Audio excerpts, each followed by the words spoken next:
Moi, pendant longtemps, j'ai pensé qu'il fallait être riche pour investir. C'était réservé uniquement à l'élite, les personnes qui avaient une grosse épargne, un gros patrimoine, que ce soit héritage, ou des conseillers qui sont là pour te murmurer les meilleurs plans, que ce soit les notaires ou les conseillers bancaires. Du coup, moi, je bossais. Je mettais un petit peu plus de côté chaque mois. Je me privais bien sûr. Mais je me disais un jour, je commencerai peut-être à faire autre chose. Et finalement, ce jour, il n'arrivait jamais. Et il risquait pas d'arriver. Et tu sais pourquoi? Parce que plus je gagnais, plus je mettais de côté, mais plus je dépensais. Et puis un jour, je m'en souviens, j'avais fait une nuit blanche ce jour-là. J'ai compris que j'étais en train de tourner en rond. Pourquoi? Parce que mon argent, il est en train de dormir, que ce soit sur mon compte bancaire ou même dans une boîte, en pensant l'épargner de côté, le fameux on sait jamais, tu sais, le fameux on sait jamais, pendant que d'autres étaient en train de faire travailler de l'argent pour eux. Depuis tout petit jusqu'à ce que tu entres dans la vie active, on t'apprend à gagner de l'argent avec un métier, que ce soit salarié ou entrepreneur.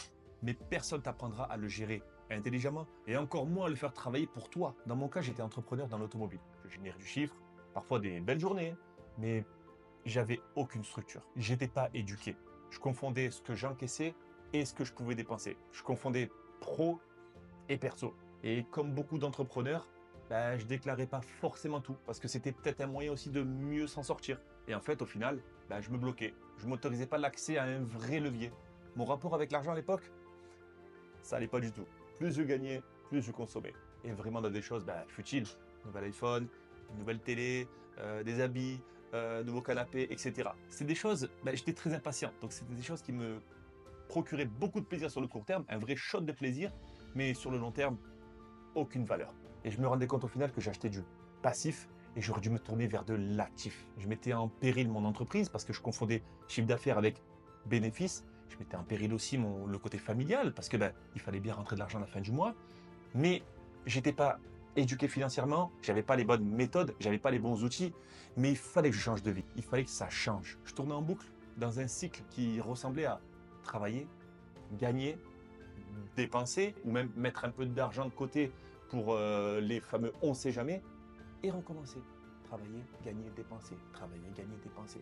Comment tu veux changer les choses si tu es dans ce cycle-là? Il fallait absolument sortir de cette boucle. J'étais ce qu'on appelle un entrepreneur désorganisé. On est peut-être beaucoup dans ce cas-là. Et de l'autre côté, on avait des personnes qui investissaient 20, 50, 100 euros par mois, d'accord, qui créaient du mouvement avec, pendant que moi, je faisais littéralement du surplace. Et un jour, j'en ai eu marre. Mais vraiment le gros ras-le-bol.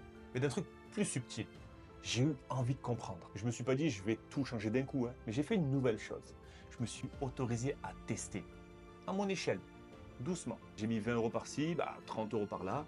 J'ai regardé des vidéos gratuites sur YouTube, j'ai lu des articles, j'ai pris des notes. Moi, qui pensais uniquement à me divertir, les seules choses que je regardais, c'était des vidéos sur YouTube, sur la PlayStation, sur des choses divertissantes. Et là, je me redécouvrais. Je prenais littéralement du plaisir à découvrir autre chose. Et surtout, j'ai arrêté de dire c'est pas fait pour moi. Parce que la vraie barrière, c'est pas l'argent, c'est la mentalité, mon système de pensée. Quand tu comprends qu'au final, investir, c'est pas forcément risquer gros, mais c'est créer du mouvement avec des petites sommes bien placées, c'est là que tu changes de posture. T'attends plus le bon moment, le bon salaire, la bonne somme à investir. Tu fais avec ce que tu as et tu te formes et tu deviens actif dans ta manière de penser l'argent. Avec du recul, si je devais parler à la version de moi il y a quelques années, je lui dirais 3 trucs. Tu n'as pas besoin de tout comprendre pour commencer. Commence petit. Laisse-toi le droit d'apprendre en marchant. Le risque, c'est pas d'investir, c'est de rester bloqué. L'immobilisme, c'est l'ennemi numéro 1. Et j'en ai fait les frais. Ton argent est un outil, pas une fin en soi. Tu peux t'en servir pour bâtir, créer, avancer, pas juste pour combler tes manques. Aujourd'hui, je vois même un seul euro comme potentiel. Parce que bien placé, il peut bosser pour toi. Pas dans un compte épargne qui rapporte rien, mais dans une dynamique d'investissement, de construction et de progression. Plus tu commences tôt, plus tu peux profiter de la magie du temps. Et avec même 100 euros par mois, sur plusieurs années, tu peux te créer un vrai coussin. Si je fais cette vidéo, c'est pas pour te dire quoi faire. C'est pour casser cette croyance que l'investissement, c'est un monde fermé. La vérité, c'est que la porte, elle est déjà entrouverte. Mais faut oser pour l'ouvrir un peu plus. Alors je te pose cette question aujourd'hui. Ton argent, il dort ou il bosse pour toi? Dis-moi en commentaire ce que tu en penses et où t'en es aujourd'hui dans ta relation avec l'argent. Et si cette vidéo t'a aidé à y voir plus clair, abonne-toi. Ça m'aidera à développer d'autres vidéos de ce genre. On va continuer ce chemin ensemble, sans pression, mais avec intention.